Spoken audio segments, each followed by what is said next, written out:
আপনারা দেখছেন নিউজ আজকের স্বরূপনগর অনলাইন। স্বরূপনগরের চারঘাট গ্রাম পঞ্চায়েত এলাকার খদ্দসিং মাঠপাড়ায় ইসামতি ও যমুনার জলের চাপ বাড়ায় প্লাবিত হল খদ্দসিং গ্রামের মাঠপাড়া। জলবন্দী শতাধিক পরিবার, দুর্ভোগের শিকার স্থানীয়রা।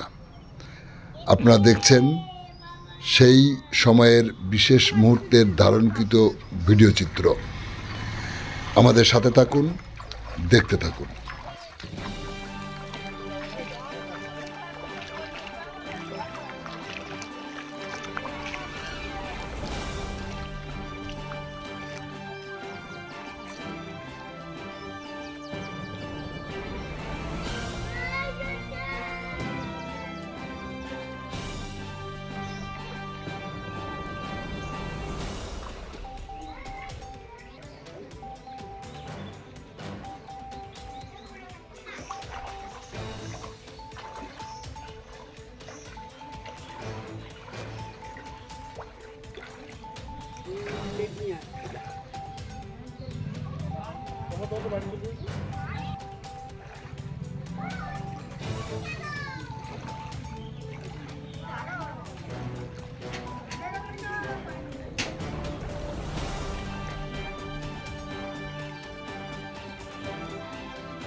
কি নাম ভাই আপনার?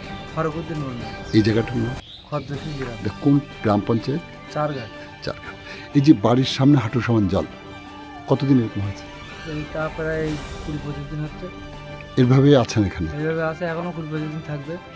যদি এই জল কতদিন লাগতে পারে বলে মনে হয়? এখনো তো 20-25 দিনই বেশি লাগবে এই জল সত্যি। এটা কি প্রতিদিনই, প্রতি বছরই এই দিনটা প্রত্যেক হয়? বছরই এরকম হয়। আসলে মূল সমস্যাটা কি? ওই ইছামতি নদীর জলের জন্য অসুবিধা হয়, মানে এই পাশ তো ডাউন, ও পাশ উঁচু, যার জন্য জলটা বেরোয় না, যার জন্য এরকম প্রত্যেক বছরই হয়। তো এখন আপনারা কি চান? নদী সংস্কার করলেই ভালো হয়, নাহলে প্রত্যেক বছর এরকম অসুবিধা। এলাকার মাঠের ফসল তো সব জলের তলায়? ফসল সব জলের তলায়, ফসল সব শেষ? সব শেষ।